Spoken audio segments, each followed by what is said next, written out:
To welcome P.S. Jyotish Chandran sir to deliver the presidential address. He is the chairman of Jyotish Central School, Kalkuttam, and the managing trustee of Jyotish Charitable Educational Trust, comprising 3 secondary and senior secondary schools functioning in 10 campuses in various parts of Thiruvananthapuram district, with Kalkuttam, the IT hub, as its headquarters. He is also the managing director of the Padmatirtham Infrastructure Developers Private Limited. With utmost respect, I welcome you, sir, to deliver the address. Thank you. Respected dignitaries on the dais and all the delegates who are sitting in front of us. ആദ്യം തന്നെ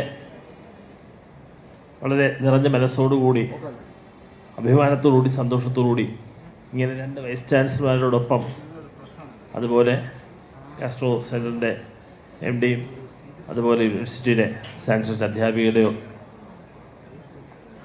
ഈ വേദിയിൽ അധ്യക്ഷ പദവി അലങ്കരിക്കാൻ സാധിച്ചതിനും 2 വാക്ക് സംസാരിക്കുവാനായിട്ട് അവസരം ഉണ്ടായതിനുള്ള നന്ദി. ഈ കേസരിയുടെ നായകത്വം വഹിക്കുന്ന പ്രമുഖരായിട്ടുള്ള ഉണ്ട്. ഈ കോൺക്ലേവിൽ പങ്കെടുക്കുന്ന എല്ലാവർക്കും ഈ ഒരു സന്ദർഭത്തിന് ഞാൻ എൻ്റെ സ്നേഹപൂർവമായ നന്ദി കൂടി തുടക്കത്തിൽ പ്രകാശിപ്പിക്കുകയാണ്. ഇതൊരു അക്കാഡമിക് സെഷനായിട്ടാണ് ഈ ഒരു സെക്കൻഡ് സെഷനെ കണ്ടിരിക്കുന്നത്. ആദ്യ സെഷനിൽ നിന്ന് വളരെയേറെ അറിവ് പകർന്നുകൊണ്ട് നമ്മുടെ ഡോക്ടർ മധുസാറും അതുപോലെ ഓരോരുത്തരും സംസാരിച്ചവരൊക്കെ തന്നെ വളരെ സുദീർഘമായി ഇവിടെ ഇരിക്കുന്ന വിദ്യാർത്ഥികൾ ഉൾപ്പെടെ ഉള്ള ഓഡിയൻസിന് പ്രായഭേദമന്യേ ഒരുപാട് പേരുടെ വ്യത്യസ്തരായ മേഖലകളിലെ പ്രമുഖരിവിടെ ഇരിക്കുന്നുണ്ട്. എല്ലാവർക്കും വളരെ അറിവ് പകർന്ന സെഷൻസ് ആയിരുന്നു ഓരോന്നും. ഇനി നമ്മൾ വീണ്ടും രഞ്ജിത്ത് സൗത്തിലേക്ക് വരുമ്പോൾ അക്കാഡമിക് ഏരിയയിൽ നോക്കുന്ന സന്ദർഭത്തിൽ തീർച്ചയായിട്ടും ഞാനും ഇവിടെ ഇരിക്കുന്ന എന്നെപ്പോലെ അത്യാവശ്യം മുതിർന്ന പ്രായമുള്ളവരൊക്കെ തന്നെ പഠിച്ചു വന്നിരുന്ന പാഠപുസ്തകങ്ങളിൽ നിന്ന് തെറ്റായ ഒരുപാട് കാര്യങ്ങൾ പഠിക്കേണ്ടി വന്നവർ ആണ് നാം എല്ലാവരും. അതാത് സന്ദർഭങ്ങളിൽ NCERTയുടെയോ അല്ലെ SCERTയുടെയോ നിർദ്ദേശാനുസരണമുള്ള പാഠപുസ്തകങ്ങൾ തയ്യാറാക്കുമ്പോഴും അത് സോഷ്യൽ സയൻസ് മാത്രമല്ല ഭാഷാ വിഷയങ്ങളായിരുന്നാലും മാത്സ് ഒഴികെ ബാക്കി ഏതും പഠിക്കുമ്പോൾ സ്വാഭാവികമായിട്ടും നമ്മുടെ നാഷണൽ കരിക്കുലം ഫ്രെയിംവർക്കിൻ്റെ അടിസ്ഥാനത്തിൽ NCERT തയ്യാറാക്കുന്നതും അതിനെ തുടർന്ന് SCERT വിവിധ സംസ്ഥാനങ്ങളുടെ SCERT ഉൾപ്പെടെ അല്ലെങ്കിൽ വിവിധ ബോർഡുകൾ 43 ബോർഡുകൾ വ്യത്യസ്തമായ രീതിയിൽ പാഠപുസ്തകങ്ങൾ തയ്യാറാക്കുമ്പോൾ പലപ്പോഴും അതിനകത്ത് ഒരുപാട് രാഷ്ട്രീയം കലർന്നിരുന്നു എന്നുള്ളത് പഠന കാലഘട്ടത്തിൽ പ്രത്യേകിച്ച് സ്കൂൾ വിദ്യാർത്ഥിയായിരിക്കുന്ന സന്ദർഭങ്ങളിൽ നമ്മൾ ആരും അത് മനസ്സിലാക്കിയിരുന്നില്ല.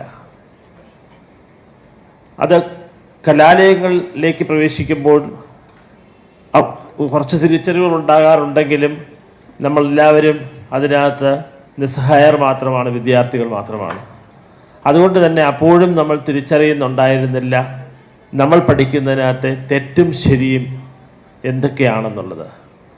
ഏതായാലും നമ്മളോടൊപ്പം ഇരിക്കുന്ന കേരള സർവകലാശാലയുടെയും ഒപ്പം ആരോഗ്യ സർവകലാശാലയുടെയും വൈസ് ചാൻസലറും അതുപോലെ മാധ്യമരംഗവുമായി ബന്ധപ്പെട്ടുള്ള വൈസ് ചാൻസലർ ഉൾപ്പെടെ എല്ലാവരും തന്നെ ഇപ്പോൾ ഇതിനൊരു മാറ്റം വരുത്തുവാൻ ശ്രമിച്ചുകൊണ്ടിരിക്കുന്നു എന്നുള്ളത് വളരെയേറെ നമുക്ക് അഭിമാനം നൽകുന്നൊരു കാര്യമാണ്.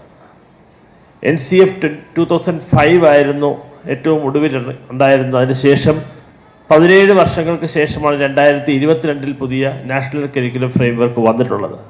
അതിൻ്റെ ഇടയിൽ പലപ്പോഴായിട്ട് സിലബസിൽ ചെറിയ വ്യത്യാസങ്ങൾ സ്റ്റുഡൻസിന് ഒരു ഹോളിസ്റ്റിക് അപ്രോച്ചിന് വേണ്ടി ചെയ്തിരുന്നുവെങ്കിലും കാര്യമായ വ്യത്യാസം ഈ NEP 2020 വന്നതിന് ശേഷമാണ് ഉണ്ടായത്. അതിൻ്റെ അടിസ്ഥാനത്തിലാണ് NCF 2022 വന്നിട്ടുള്ളത്. ഇവയൊക്കെ രാജ്യത്തൊട്ടാകെയുള്ള വിദ്യാലയങ്ങളിൽ സ്കൂളുകളിൽ പഠിപ്പിക്കുന്നതിന് വേണ്ടി തയ്യാറാക്കുമ്പോഴും അവയുടെ മറ്റൊരു വെർഷനാണ് SCERT ആയിട്ട് അതാത് സംസ്ഥാനങ്ങൾ എടുത്തതിന് പല മാറ്റങ്ങൾ വരുത്തി അവരവരുടെ താല്പര്യം സംരക്ഷിക്കുന്ന രീതിയിൽ പുസ്തകങ്ങൾ പ്രസിദ്ധീകരിച്ചു കൊണ്ടിരിക്കുന്നത്. അത് തൊട്ടുമുമ്പ് സംസാരിക്കുമ്പോൾ നമ്മുടെ ഗോവ ഗവർണറായിരുന്നാലും അതുപോലെ നന്ദൻ സാറായിരുന്നാലും പലരും സൂചിപ്പിക്കുകയുണ്ടായി, യഥാർത്ഥത്തിൽ നമ്മുടെ കട്ടിംഗ് സൗത്ത് എന്നുള്ള രീതിയിലുള്ളൊരു വേർഷൻ ഈ പാഠപുസ്തകങ്ങൾക്കകത്ത് ഒളിഞ്ഞിരിപ്പുണ്ടായിരുന്നു എന്നുള്ളത് പലരും മനസ്സിലാക്കുന്നുണ്ടോ എന്നുള്ളത് എനിക്കറിയില്ല. നമ്മുടെ രാജ്യത്തെ കഴിഞ്ഞ വർഷം ഏറെക്കുറെ 2-3 പതിറ്റാണ്ടോളമായിട്ട് ഏറ്റവും മുന്നിൽ നിൽക്കുന്ന സ്കൂൾ വിദ്യാഭ്യാസ രംഗത്ത് ഒന്നാമത്തെ സംസ്ഥാനം എന്ന് പറയുന്നത് കേരളവും, രണ്ടാമത്തേത് തമിഴ്നാടും, മൂന്നാമത്തേത് ഡൽഹിയുമാണ്. ഇവ അങ്ങോട്ടും ഇങ്ങോട്ടും സ്ഥാനങ്ങളിൽ മാറ്റം വരാമെന്നുണ്ടെങ്കിലും ഇവിടെ എല്ലാം തന്നെ, പ്രത്യേകിച്ച് കേരളത്തിലും തമിഴ്നാട്ടിലും ഒക്കെ പാഠപുസ്തകങ്ങളിൽ ഈ NCERTയുടെ പുസ്തകങ്ങളെ എടുത്ത് SCERT പ്രസിദ്ധീകരിക്കുന്ന സമയത്ത് ഒരിക്കലും അതിനകത്ത് വരാൻ പാടില്ലാത്ത രീതിയിലുള്ള മാറ്റങ്ങൾ സംഭവിക്കാറുണ്ട്. അത് ഞാൻ സൂചിപ്പിച്ചതുപോലെ സോഷ്യൽ സയൻസിൻ്റെ ടെക്സ്റ്റ് ബുക്കിനകത്തുള്ള മാറ്റങ്ങളാണ് ഏറ്റവും കൂടുതൽ ചർച്ച ചെയ്യപ്പെടാറുള്ളതെങ്കിലും ഭാഷാ വിഷയങ്ങൾ, അത് ഇംഗ്ലീഷിലായിരുന്നാലും മലയാളത്തിലായിരുന്നാലും മറ്റ് ഏത് ഭാഷയായിരുന്നാലും, സാൻസ്ക്രിറ്റ് ആയിരുന്നാലും ഹിന്ദി ആയിരുന്നാലും മറ്റേതെങ്കിലും ഫോറിൻ ലാംഗ്വേജ് എടുത്താൽ പോലും അവയിലെല്ലാം ഒരുപാട് കുട്ടികളിലൂടെ ഇൻജെക്റ്റ് ചെയ്യേണ്ടത് ഉണ്ടാകാറുണ്ട്. അതിനെ അറ്റൻഡ് ചെയ്യാൻ അഥവാ അഡ്രസ്സ് ചെയ്യാൻ പലപ്പോഴും ആരും ഉണ്ടാകാറില്ല, അഥവാ അതിൽ പരാജയപ്പെടാറുണ്ട്.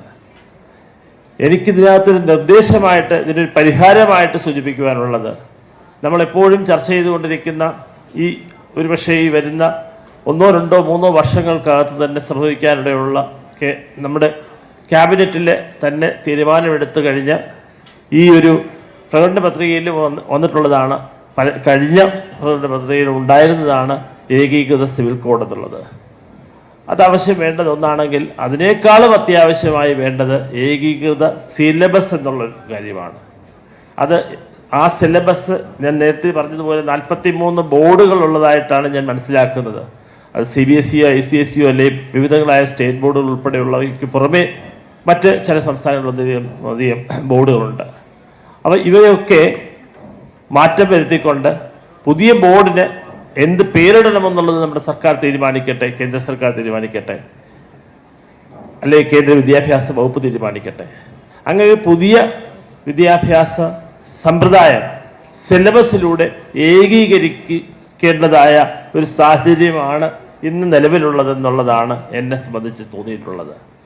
എല്ലാ ഇപ്പോൾ വാസ്തവത്തിൽ ഫസ്റ്റ് സ്റ്റാൻഡേർഡും അതുപോലെ 5th, 8th ഒക്കെയുള്ള ക്ലാസ്സുകളിലെ ടെക്സ്റ്റ് ബുക്ക്, 9th, 11th ഒക്കെ ക്ലാസ്സുകളിലെ ബുക്കുകളുടെ മാറ്റം വരാനിരിക്കുകയാണ് വരുന്ന വർഷം മുതൽ. പടിപടിയായിട്ട് ഈ 12 ക്ലാസ്സുകളിലെയും അഥവാ 15 ക്ലാസ്സുകളിലെയും എന്ന് പറയുന്നതിനും തെറ്റില്ല, കാരണം 3 to 18 ആണ്. അപ്പം അതുകൊണ്ട് കുഞ്ഞു പ്രായം മുതൽ കുഞ്ഞുങ്ങളെ പഠിപ്പിക്കുന്നതിന് വേണ്ടുന്നുള്ള ബാലപാഠകങ്ങൾ പോട്ടെ, ബാക്കിയുള്ള ടെക്സ്റ്റ് ബുക്കുകളിലെ സിലബസിലെ കണ്ടന്റ് ഒരേപോലെ ആകുവാനായിട്ടുള്ള പരിശ്രമം തീർച്ചയായിട്ടും ഇതിൻ്റെ സംഘാടകരായിട്ടുള്ളവർക്കും മറ്റു പലർക്കും കാര്യമായി അതിനകത്ത് കോൺട്രിബ്യൂട്ട് ചെയ്യാൻ കഴിയുമെന്ന് വിശ്വസിക്കുന്ന ഒരാളാണ് ഞാൻ. എല്ലാ വിദ്യാർത്ഥികൾക്കും അത് ഏത് ഭാഷയിൽ വേണമെങ്കിലും പഠിച്ചുകൊള്ളട്ടെ, അതാത് മാതൃഭാഷയിൽ പഠിക്കുന്നതിനോടൊപ്പം തീർച്ചയായിട്ടും എല്ലാവരും നമ്മുടെ ഇൻ്റർനാഷണൽ ലാംഗ്വേജിൽ പഠിക്കുന്നുണ്ട്. അപ്പോൾ ഈ പഠിക്കുന്ന വിഷയങ്ങൾ ഏതായിരുന്നാലും എല്ലാവരും ഒരേ സിലബസിലേക്ക് വന്നു കഴിയുമ്പോൾ അവർക്ക് മാത്രമല്ല 2026 തീർച്ചയായിട്ടും എഴുതാൻ പോകുന്ന 12th ബോർഡ് എക്സാമിനേഷൻ എഴുതാൻ പോകുന്ന വിദ്യാർത്ഥികൾ ഒരേ പാറ്റേണിൽ എക്സാം എഴുതുമെന്നുള്ളതാണ് മനസ്സിലാക്കിയിട്ടുള്ളത്. അപ്പോൾ അതുകൊണ്ട് തന്നെ CUET എക്സാമും അതുപോലെ തന്നെ പല വിഷയങ്ങൾ, പല എക്സാംസും, കോമ്പറ്റീറ്റീവ് എക്സാംസും എല്ലാം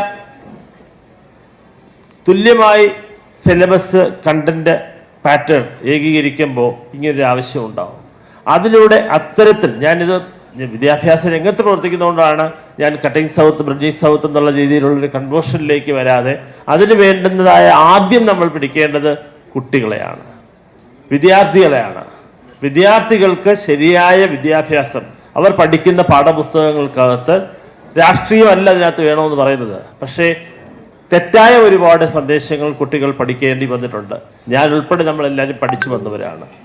എന്തിനായിരുന്നു പലപ്പോഴും സോഷ്യൽ സയൻസിനകത്തെ മുഗൾ ഭരണമോ അല്ലെങ്കിൽ മറ്റ് 14ാം നൂറ്റാണ്ടിലോ 15ാം നൂറ്റാണ്ടിലോ നമ്മുടെ ഇന്ത്യയെ ബ്രിട്ടീഷുകാർ ഭരിച്ചിരുന്ന കാലഘട്ടത്തെക്കാളും കൂടുതൽ പഠിച്ചിരുന്നത് മറ്റ് പലതുമൊക്കെയാണ്. മറ്റ് ആവശ്യമില്ല, വാസ്തവത്തിൽ ഇറലെവൻ്റ് ആയിട്ടുള്ള കാര്യങ്ങൾ പഠിച്ചു വന്നിരുന്നു എന്ന് പറയാതിരിക്കാൻ വയ്യ. റെലവൻ്റ് ആയിട്ടുള്ള ഈ കാലഘട്ടത്തിൽ വേണ്ടത് എന്താണോ അതാണ് കുട്ടികൾ പഠിച്ചു വളരേണ്ടത്. നമുക്ക് യഥാർത്ഥത്തിൽ സ്വാതന്ത്ര്യത്തിന് ശേഷമുള്ള ഇന്ത്യ, സ്വാതന്ത്ര്യാനന്തരമായിട്ട് ഇപ്പോൾ അടുത്ത കഴിഞ്ഞ 10 വർഷം കൊണ്ട് നമ്മൾ വികസ്വര രാജ്യത്ത് നിന്ന് വികസിത രാജ്യമായിട്ട് വളരുന്ന ഇന്ത്യ, നമ്മുടെ ഇപ്പോൾ 5ാമത്തെ ഒരുപാട് ഇതെല്ലാം നേരത്തെ പറഞ്ഞതാണ്, അവയൊന്നും ഞാൻ റിപ്പീറ്റ് ചെയ്യാൻ ആഗ്രഹിക്കുന്നില്ല. എന്തായാലും അടുത്ത ഏതാനും ചുരുങ്ങിയ വർഷങ്ങൾക്കുള്ളിൽ നമ്മൾ 3ാം സ്ഥാനത്തേക്ക് സാമ്പത്തിക വളർച്ചയിൽ എത്തിച്ചേരുകയും 1ാമതെത്തുവാൻ നമ്മൾ 100 വർഷം വരെ 2047 വരെ പോലും ഒരുപക്ഷെ കാത്തിരിക്കേണ്ടി വരില്ല. അത്രയേറെ വേഗത്തിൽ വളരുന്ന ഒരു സാമ്പത്തിക ഒരു സ്ഥിതി നമ്മുടെ രാജ്യത്തിന് കൈവരിക്കാൻ കഴിഞ്ഞിട്ടുണ്ട്. അപ്പോൾ ആ ഒരു രീതിയിൽ കുട്ടികളെ എല്ലാ വിഷയങ്ങളിലെയും അത്തരത്തിൽ നമ്മുടെ സ്വാതന്ത്ര്യത്തിന് ശേഷമുള്ള ഇന്ത്യ എങ്ങനെയാണ് ഇതുപോലൊരു വളർച്ച നേരിട്ടത്, അതിൽ മുഖ്യമായ കടമ നിർവഹിച്ചിട്ടുള്ള ഭരണകർത്താക്കൾ ആരൊക്കെയാണ്, ഇപ്പോൾ നിലവിൽ ഭരിച്ചുകൊണ്ടിരിക്കുന്നവരുടെ കോൺട്രിബ്യൂഷൻ എത്രത്തോളമാണ് ആയിരിക്കും, അഥവാ എത്രത്തോളം ആയിരിക്കണം. ഈ രീതിയിൽ സ്കൂൾ വിദ്യാഭ്യാസത്തിൻ്റെ സിലബസ് മുതൽ കലാലയത്തിലേക്ക് കടക്കുന്ന വിദ്യാർത്ഥികൾ, ഇപ്പോൾ നമ്മൾ ഡിജിറ്റൽ ഇറയൊക്കെ കുറിച്ച് പറയുമെങ്കിലും അതിനേക്കാളും അഡ്വാൻസ്ഡ് ആയിട്ട് കുട്ടികൾ യഥാർത്ഥത്തിൽ കാര്യങ്ങൾ മനസ്സിലാക്കുവാൻ അവർക്ക് എല്ലാം തന്നെ അവരുടെ വിരൽത്തുമ്പിലാണ് എന്നുള്ളത് യാഥാർത്ഥ്യമാണ്. എന്നാൽ സിലബസ് ബേസ് ചെയ്ത് എന്തായിരുന്നാലും അവർ എഴുതുന്ന പരീക്ഷകൾ അത് അവരുടെ ഓരോ ക്ലാസ്സുകളുടെ പരീക്ഷ മാത്രമല്ല, അവരത് കഴിഞ്ഞെഴുതുന്ന നെറ്റിൻ്റെ എക്സാമിനേഷൻ ആയിരുന്നാലും നീറ്റിൻ്റെ എക്സാമിനേഷൻ ആയിരുന്നാലും ഏത് എക്സാം ആയിരുന്നാലും അത് സിവിൽ സർവീസ് എക്സാമിനേഷൻ ആയിരുന്നാലും ഇവയൊക്കെ പഠിച്ചു കഴിഞ്ഞ് ഭാവിയിൽ നമ്മുടെ ബ്യൂറോക്രാറ്റ്സ് ആവേണ്ടവർ നമ്മുടെ രാജ്യത്തിനെ ഒന്നായി കൊണ്ടുപോകാൻ വേണ്ടുന്ന രീതിയിലുള്ളൊരു പാഠ്യപദ്ധതിയാണ് നമ്മൾ ഇൻട്രൊഡ്യൂസ് ചെയ്യേണ്ടത്. അങ്ങനെ വരുമ്പോൾ സ്വാഭാവികമായിട്ടും ഈ നോർത്ത്, ഈസ്റ്റ്, വെസ്റ്റ്, സൗത്ത് ഈ ഒരു തരത്തിലുള്ളൊരു വിഭജനത്തിനെ കുറിച്ചുള്ളൊരു ചിന്ത പോലും കുട്ടികൾക്ക് ഉണ്ടാകണമെന്നില്ല. പെട്ടെന്ന് ഞാൻ ചുരുക്കുകയാണ്. ഏതായാലും നമ്മളിപ്പോൾ സംസാരിച്ചു കൊണ്ടിരിക്കുന്നത് ഭാരതത്തിൻ്റെ ഇത്തരത്തിലുള്ള ബ്രിഡ്ജിങ് സൗത്തിനെ കുറിച്ചാണെന്നുണ്ടെങ്കിൽ നമ്മുടെ സംസ്ഥാനത്തിനെ തന്നെ ഏറ്റവും ജനസംഖ്യയിൽ മുന്നിൽ നിൽക്കുന്ന ജില്ല മറ്റൊരു സംസ്ഥാനമായിട്ട് മറ്റൊരു രാജ്യമായിട്ട് പോലും മാറുന്നതിനെ കുറിച്ച് പോലും ചർച്ച ചെയ്യപ്പെടുന്ന ഒരു കാലഘട്ടത്തിലാണ് നമ്മൾ ജീവിക്കുന്നത്. അത് പലപ്പോഴും പലരും മറന്നു പോകുന്നുണ്ട്. നമ്മൾ ജീവിക്കുന്നത് കേരളത്തിലാണ്. ഭാരതമെന്ന് പേര് കേട്ടാൽ അഭിമാനപൂരിതമാകണം അന്തരംഗം, കേരളമെന്ന് കേട്ടാലോ തിളയ്ക്കണം ചോര നമ്മുടെ ഞരമ്പുകളിൽ എന്ന് പറഞ്ഞാലും നമ്മൾ പലപ്പോഴും തിളയ്ക്കാറില്ല. നമുക്ക് ആരുടെയും ചോര തിളയ്ക്കാറില്ല. നമ്മൾ കേരളത്തിനെ തന്നെ രണ്ടാക്കുന്ന തരത്തിലേക്കുള്ള ചർച്ചകൾ ഒരുപാട് നടക്കുന്നുണ്ട് എന്നുള്ളതാണ് യാഥാർത്ഥ്യം. അത് പലപ്പോഴും നമ്മൾ തിരിച്ചറിയുന്നില്ല. നമ്മൾ ഇത് മതപരമായ രീതിയിലുള്ള ഒരിക്കലും ഇതിനെ കാണേണ്ടതില്ല. നമ്മളെല്ലാവരും ഒരേ മതത്തിലുള്ളവരാണ്, ഒരേ മനുഷ്യരായവരാണ്. ആ മനുഷ്യരിൽ മതവ്യത്യാസമില്ല. പക്ഷെ പലപ്പോഴും അതിങ്ങനെ അടിച്ചേൽപ്പിക്കുവാൻ ബോധപൂർവം ശ്രമിക്കുന്ന പലരും എന്ന് പറയുമ്പോൾ ഒരു വളരെ ചെറിയ ശതമാനം മാത്രമാണ്, നെഗ്ലിജിബിൾ സ്മോൾ പെർസെൻറ്റേജ് മാത്രമാണ്. അതിന് നമ്മൾ അധികം കാര്യമായിട്ട് അവരെ ഇങ്ങനെ പ്രൊജക്റ്റ് ചെയ്ത് കാണേണ്ട ആവശ്യവുമില്ല. നമ്മളെല്ലാം ഒന്നാണ്.